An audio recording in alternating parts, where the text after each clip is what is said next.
راپرسێکی دەستگای راپرسی یەکێتی ئەوروپا دەربارەی خۆشبەختی لە کوالیتەتی ژیان لە وڵاتانی ئەوروپادا کە لە ساڵی 2015 ئەنجامدرا خەڵکی سوید و فینلەندا و سویسرا بەختەوەرترن لە خەڵکی ئەڵمانیا. لە راپرسەکەدا پرسی کوالیتەتی ژیان و شوێنی نیشتەجێبوون و کار و شوێنی کار و هەروەها باری دارایی بڕیاری سەرەکی راپرسەکە بوو. ئەڵمانیا لە ڕێزبەندیدا پلەی 12 وەرگرت. پسپۆرانی دەروونناس هۆکاری ئەمە بۆ چەند خاڵێک دەگەڕنەوە. ئەڵمانەکان بەختەوەرنین وەک خەڵکی وڵاتانی دیکەی یەکێتی ئەوروپا کە هەندێک وڵات لە نێوان 0 تا 10 هەشتیان داوا بە ژیانیان. ئەڵمانەکان 6 تا 7 چونکە بۆ بەختەوەربوون لە ژیاندا زۆر شتی دیکە فاکتەری گرنگن وەک مەتەریاڵ و دەوڵەمەندی لەلایەشکەوە بوونی پەیوەندی کۆمەڵاتی بەهێز ناخێکی بەتوانە واتە مرۆڤ لە ناخەوە بەهێز بێت و ئەوەی هەیەی پێی دڵخۆش بێت. بێگومان بوونی پێداویستیەکانی ژیان گرنگە بەڵام جوڵەی لەش وەک وەرزش گرنگترە.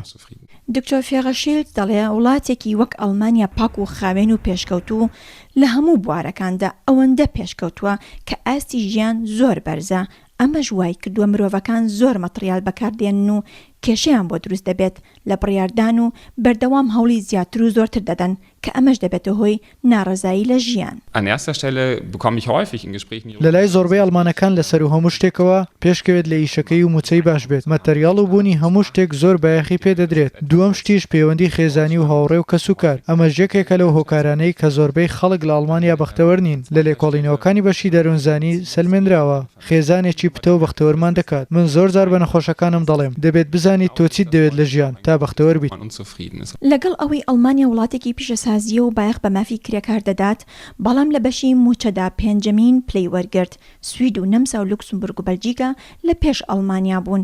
ئەمەش یەکێکە لەو هۆکارانی کە زۆربەی کەس خۆی بە بەختەوەر نازانێت. بەختەوەری بۆ من مانای ئەوەیە کاتێک خاوەنی کارێکی باش بێت و بتوانی بژێوی ژیانی خۆت پێک بێنیت. بەڵام من هەفتەی 6 ڕۆژ کار دەکەم بەڵام موچەکەم تا سەری مانگ بەشم ناکات. ئیتر چۆن دڵم خۆش بێت. بەڕای من لە ئەڵمانیا موچە زۆر کەمە. Und das Geld, was man verdient, reicht noch nicht mal bis Ende des Monats. بۆ هەندێکیش بوونی خێزان و تەندروستی باش مانای بەختەوەریە.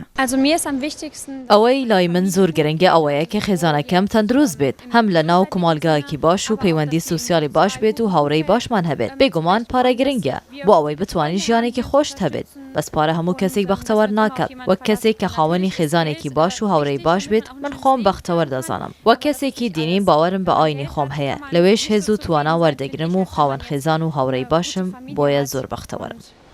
پسپۆرانی دەروونناس و شارەزانی لێکۆڵینەوەی خۆشبەختی دەڵێن شوێنی ژیان و بوونی کار و زۆری موچە تەنها لە سەدادەی ژیانمان خۆش دەکات. لە سەدا 50 بوونیەتی مرۆڤ خۆیەتی هەندێک کەس خۆی بەختەوەرە و هەندێک مرۆڤیش ژیان بە قورسی دەگرێت. لە سەدا 40 پەیوەندی بە بیرکردنەوەی مرۆڤەکانەوە هەیە چۆن تەماشای دنیا و ژیان دەکەن چۆن ڕۆژەکان دەست پێ دەکەن تا بەختەوەر بن. ڕۆژانە دەیان کورد بە هیوای دابینکردنی ژیانێکی ئاسوودەتر ڕێگەی مەترسیداری کۆچ دەگرنە بەر و داوای پەنابەری لەو ئەڵمانیایە دەکەن کە خەڵکەکەی خۆیان بە بەختەوەر نازانن.